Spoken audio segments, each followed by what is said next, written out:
మంచి బోధకుడా, నడిపించే నాయకుడా, నా ప్రాణ స్నేహితుడా, నా యేసయ్యా.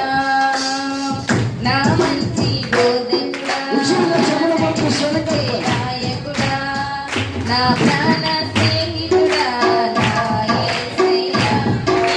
చూడాలని ఆశనాలో ఉప్పొంగుచున్నదయ్యా.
సంతోషంగా ఉన్నారా?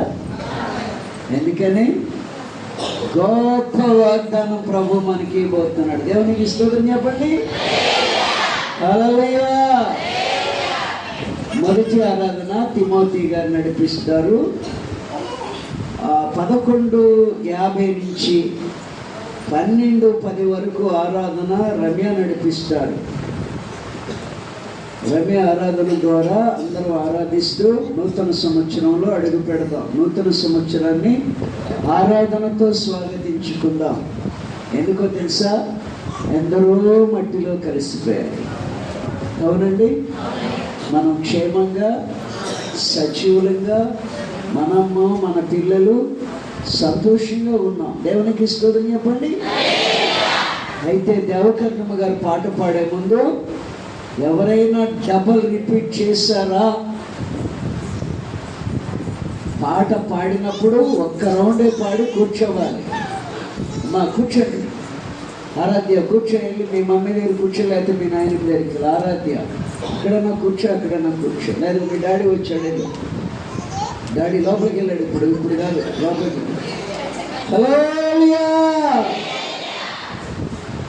సంతోషంగా రుచిగా పాడాలి. డబల్ రిపీట్ చేస్తున్నారు ఒక్కొక్కడు, గమనిస్తున్నాను.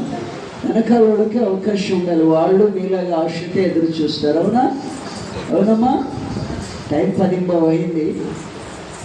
దేవకర్ణం పాట పాడాక తిమోతి గారి మొదటి ఆరాధన, మధ్యలో అసలైన ఆరాధన, నూతన సంవత్సరాన్ని స్వాగతిస్తూ రమ్య నడిపిస్తారు.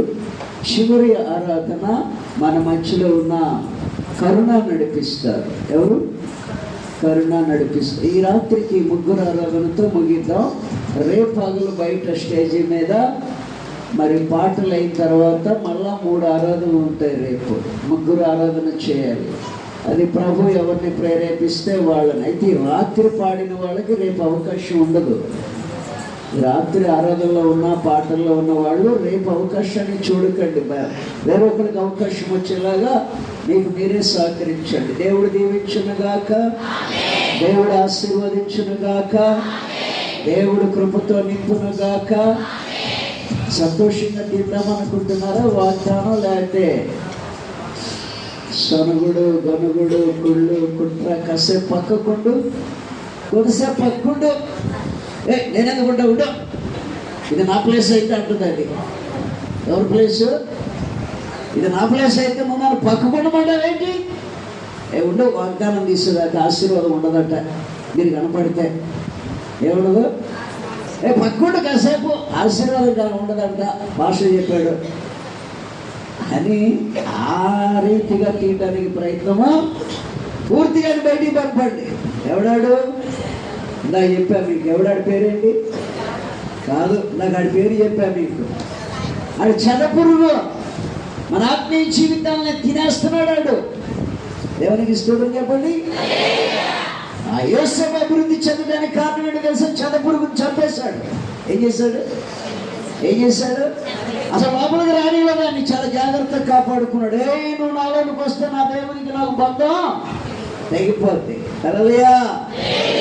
దావీదు అభివృద్ధి చెందడానికి మహారాజుగా దేవుడు అభిషేకించడానికి కారణం చెదపురుగుకి అవకాశము ఇలా. నా సమీపానికి రావద్దన్నాడు. సౌలు కూలిపోవడానికి కారణం చెదపురుగుకి అవకాశం ఇచ్చాడు. హల్లెలూయా. ఈరోజు ప్రత్యేకమైన మాటలతో దేవుడు మనల్ని బలపరుస్తున్నాడు. ఆమె చెప్పండి. ఇక్కడ చెదపురుగుకి అవకాశం ఇచ్చే వాళ్ళు ఉంటే వాగ్దానం తీసిన శూన్యమే. ఏంటది? అమ్మ చెప్పట్లేదు. శూన్యమే. వాగ్దానం తీసిన వేస్ట్. దేవునికి స్తోత్రం చెప్పండి. అయ్యో కుర్చీ తెచ్చి ఒక లైన్ ఏం లేకపోతే మధ్యలోనే, అమ్మా మీరు కొద్దిగా జరగండి తల్లులు, మీ దండం పెడతా. అమ్మ ఎదురున్న వాళ్ళు ఉన్నారే, కొంచెం ఎదురుకొచ్చే తల్లులు మమ్మల్ని కాదు. ఆ మధ్యలో దూరం చూడ ఎర్ర ప్యాంటు, ఇట్రా బయటికి రా, పూర్తి లైట్రా, ఇక్కడికి వచ్చాను. నాన్న మీరు అటు జరగండి, రౌండ్ అట్లా వెళ్ళండి. నువ్వు కానీ లేచి బయటికి వెళ్ళావా మళ్ళీ లోపల రావద్దు. అదేనా? నీ కాలు ఆగదు. అరికాల్లో ఉన్న పుట్టుమచ్చ నీకు అంటారు పెద్దలు, నేను కాదు. అరికాల్లో పుట్టుమచ్చ ఉంటే తెగ తిరుగుతారంట. ఏం చేస్తారంట? అమ్మగారి కాలు కూడా ఒకసారి ఉన్నాము. అందుకే తిరుగుతుంది స్వీట్ గాడు. దేవునికి స్తోత్రం. వాళ్ళు కూర్చోరంట అరికాల పుట్టుమ. పెద్దలైన వాళ్ళు లేనను బైబిల్ లెక్క అయితే కాదు. దేవునికి స్తోత్రం. అరికాల పుట్టుమచ్చుందనుకుంటారు, వీడికి పందాలు తిరుగుతున్నాడు అంటారు. అర్థమైందా? ఒక అర్థం చెప్పాను నేను. అరికాల పుట్టుమచ్చుడు పందాలు తిరుగుతారు. పెద్దలైన వాళ్ళు బైబిల్లో కాదు. దేవునికి స్తోత్రం. హల్లెలూయా. మధ్య మధ్యలో మీకు నిద్ర